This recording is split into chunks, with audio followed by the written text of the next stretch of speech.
What is up, YouTube? It is me, Break1and1all here, and today we're gonna be going over some tips for beginners on Friday the 13th.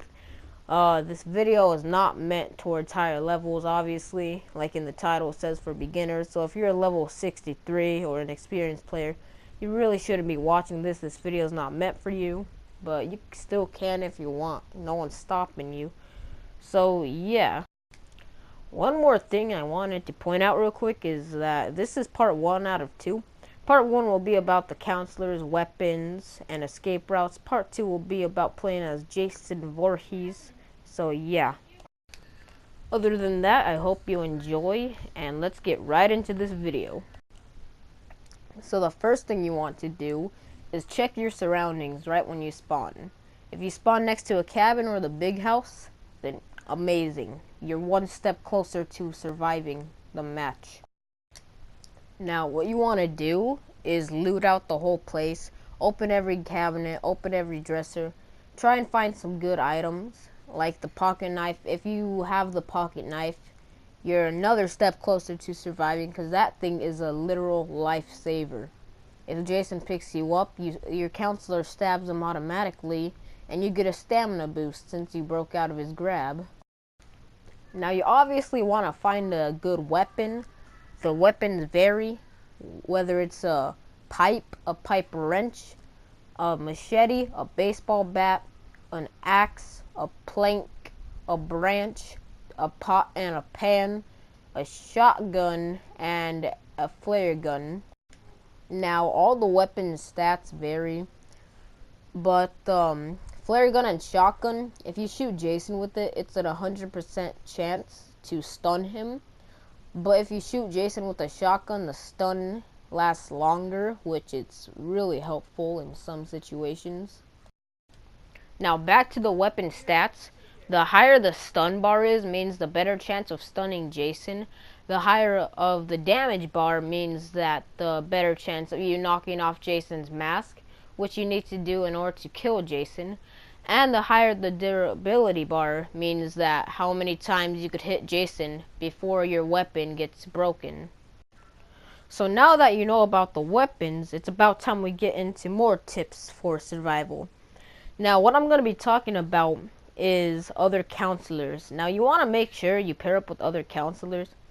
And if they're toxic players, like, say they're like, nah, bro, nah, screw that, bro, I'm a lone wolf, bro. Like, if they're like that, don't even bother teaming up with them. You have a way better chance of surviving if you're not with them. Because first of all, if they're toxic, they're not even going to help save you if Jason grabs you and you don't have a pocket knife. They're probably just going to run. It's like, bro, I'm out.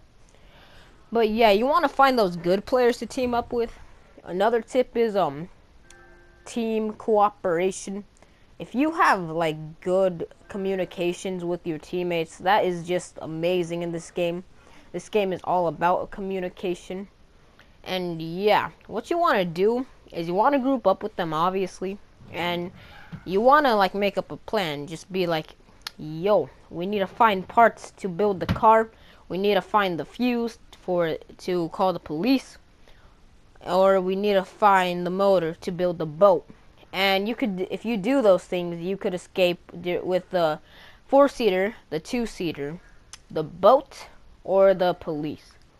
In order to get everyone escaping, though, it's best to call the police, because the whole lobby could escape if they're smart enough.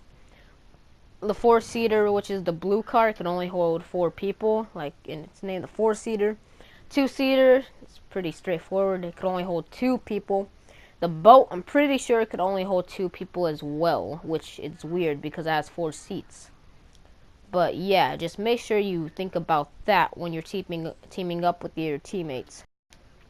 Now, here comes the good part.